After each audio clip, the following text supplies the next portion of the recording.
Well, we've spent the last couple of weeks ramping up to this moment. Today we begin our journey through the book of Joshua. And so to study Joshua, you need to understand a promise of God to Abraham in the book of Genesis. And we've gone through Exodus and Leviticus and Numbers, even the book of Deuteronomy in brief, to get us towards this moment. God made a promise to Abraham, hey, I'm going to take you to a land that I'm going to give you. I'm going to make your name great. Everyone that blesses you, I will bless you. And because of you, all the nations on the earth will be blessed. But Abraham never saw the results of that promise. And we went through Abraham and Isaac and Jacob and Joseph. And we ended the story of Joseph in Egypt, where the children of Israel were enslaved there for 400 years. And then enters the picture Moses. But even during Moses' lifetime, Moses is unable to enter the promised land. The best he can do is God takes him to Mount Nebo and shows him, here's the promised land. You can look, but you can't go into it. I wish you could all go and see what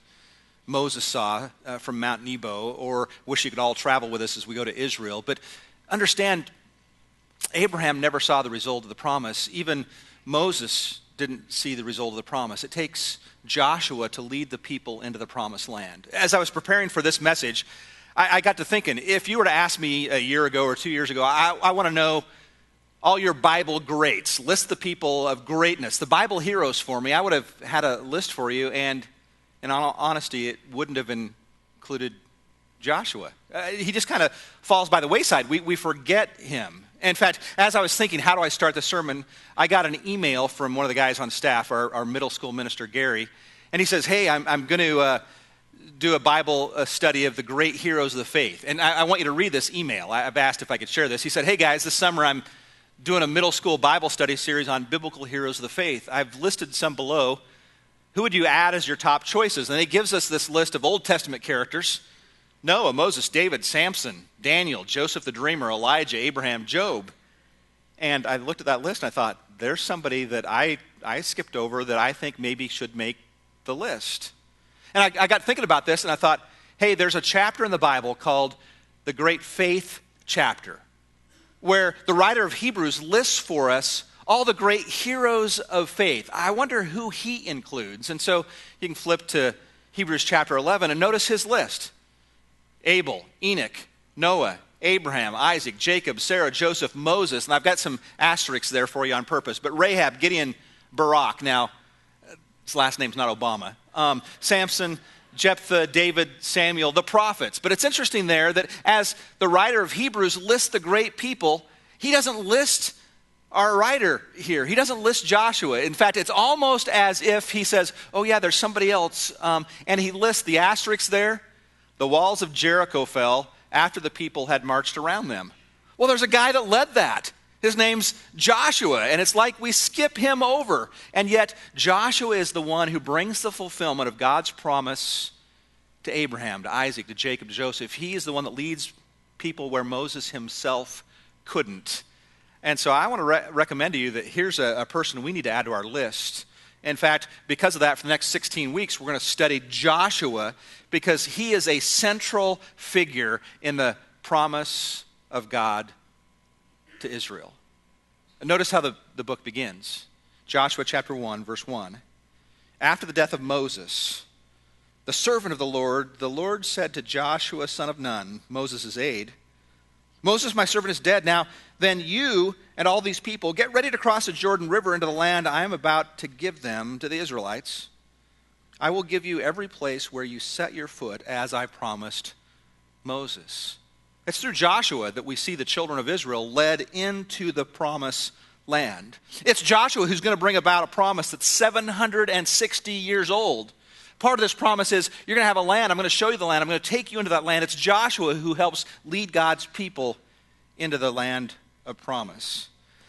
And so he's an important character. But I want to stop and say, why Joshua?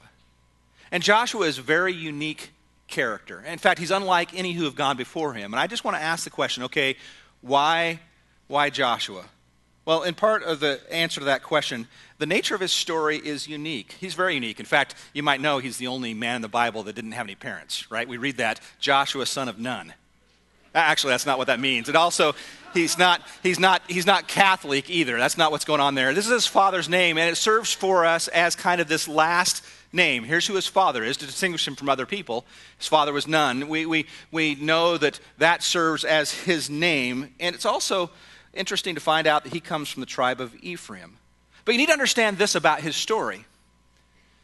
Joshua is a man who was actually born in Egypt. He grew up as a slave. He's part and one of the only ones, one of the few that makes it all the way from Egypt into the wilderness wandering into the promised land. There are only a few that make it that far. And so understand this about Joshua.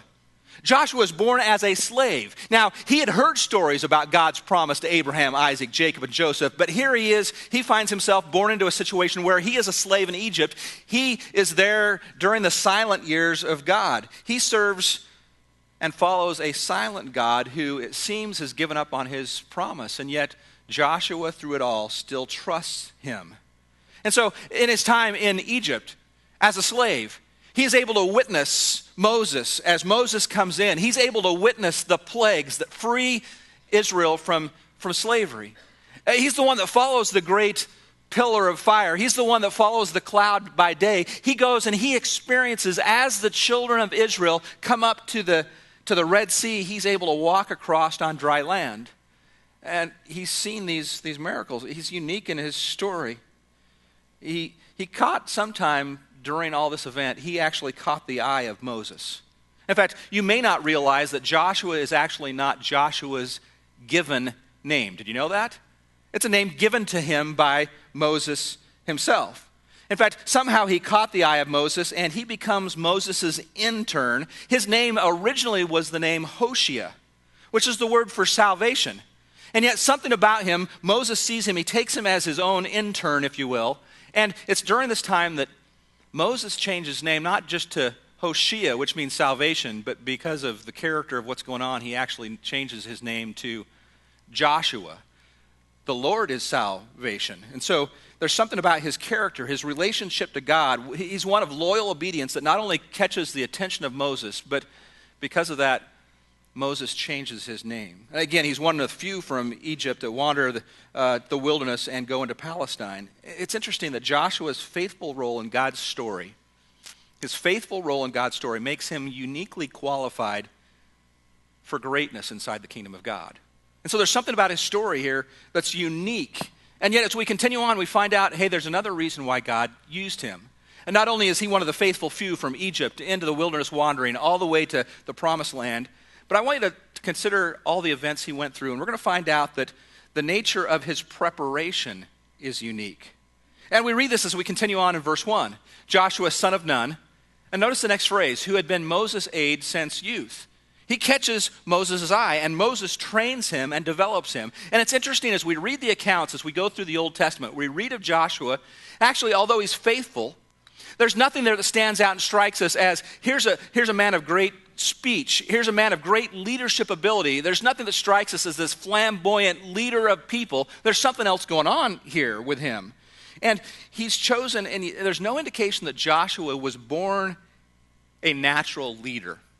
In fact, there's every inclination that it wasn't that way at all. From all appearances, he's actually groomed and he grows into the job. It's something he learns. It's something he's prepared for. And actually, it's a lifetime of preparation that makes him uniquely qualified. You see, he learned to be a leader by faithfully following Moses, by faithfully following God. And after years, literally years of training, but he learned all kinds of life lessons. Joshua learned leadership. And just think about some of the lessons he might learn.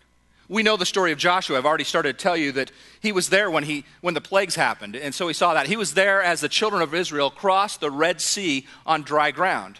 And I'm just wondering if maybe this isn't the start of his trusting the power of God. You see, he witnessed the power of God. He learns this life lesson. Hey, I serve a great God who's able to part the waters. I serve a great God who's led us out of Egypt. And through that, although the rest of Israel, they don't learn this lesson, Joshua does. He serves a mighty, powerful God. It's interesting that as they're wandering in the wilderness, they're attacked. They have to fight a war. As that is about to happen, Moses is saying, we need to gather up an army. Guess who Moses turns to prepare the army? Well, it's Joshua. He tells Joshua, look, I want you to go gather faithful men, fighting men. I want you to train them. I want you to lead them in battle. And so it's Joshua that actually in the war against the Amalekites, it's Joshua that goes and leads the nation of Israel into battle. Now, it's during that battle that Moses is up, and every time Moses' arms are raised, you remember the story? While his arms are raised, the Israelites are victorious. But the problem is he's getting tired of holding his hands up. And so every time he starts dropping his hands, Israel starts being defeated. And so Aaron and Hur come along, and they help hold Moses' arms. But it's Joshua who's leading the men in battle. And it's during this time, I wonder maybe if Joshua realized it's not actually in the strength of the army. It's in the strength of God's power that Israel is victorious. I wonder if maybe he learned that lesson, that victory comes from God. He learned this life lesson. And so he sees the power of God. He knows that victory comes from God. As we go and read about Joshua, it's interesting that Joshua is the one that's selected to climb the mountain with Moses as Moses is going to receive the Ten Commandments. So he climbs Mount Sinai with Moses, and you can read about that in Exodus chapter 24. And it's Joshua who actually camps on the mountain all the time that Moses is up there. It's Joshua who first experiences the glowing Moses. I mean, Moses has got way too close to the nuclear reactor of the universe. He's been in God's presence, and he comes off the mountain glowing. It's Aaron who first observes, it's Joshua that first observes that as they descend with the Ten Commandments. Here's Moses' face glowing. I wonder if maybe he learned the importance of being with God and spending time with God there. It's interesting as they descend that mountain, it's Joshua who first hears a noise of the people. And of course, with Joshua's military background, he hears all this noise going on down below. Do you know what Joshua thinks is happening? Hey, they're at war. We got to get down there. He thinks all these noises are the people at war, when actually we know that the noise he hears are the people worshiping a golden calf. And Moses comes down and he shatters the Ten Commandments and grinds it up, makes the people drink. But a life lesson for Joshua. I think Joshua that day probably learned the lesson about how quickly people can turn their back on God and go astray. And notice all these life experiences, they're actually going to help and train Joshua to become a mighty man of God. Of course, we know it's Joshua along with Caleb. He's selected to go and be a spy into the promised land. And we know, we've talked about the story where the 12 spies go in, and 10 of the spies, they come back and they give a negative report. It's only Joshua and Caleb that come back and say, look, it's a great land. It's everything that God has promised us, and we, with God's help, we can take these people. It's Joshua and Caleb who try to convince the people to enter the promised land. It's Joshua who stands firm when the people pick stones up to kill him. You see, it's Joshua who stands firm even when the majority of people turn against God. And I wonder if he learned a valuable lesson that the majority is not always right. But anytime you follow God, God is always right. In fact, it's Joshua, as we read the story in Numbers chapter 14, when the people reject God's bidding for them, it's Joshua who tears his clothes. And he cries out so all the people can hear, if the Lord delights in us, he will bring us into this land and give it to us. Joshua has the courage and the faithfulness and the obedience and the stamina to say, look, wherever God takes me, I'm going to go. And Joshua, although it doesn't seem like he's born a leader, he's learned life lessons along the way about God's power and God's might and God's victory and about how we need to faithfully follow him no matter what. God will bring us to the land. He'll give it to us. And so it's through these life lessons, and after many years, it's for these reasons. After 40 years, Joshua is commissioned to lead Israel. Now, did you hear what I said? 40 years of wandering. It's not until Joshua is 80 years old that he's chosen to lead God's people into the promised land. Through these 40 years, he had been faithful. For 40 years, he was the one saying, look, we can go into this land. For 40 years, he's the one who had to wander, even though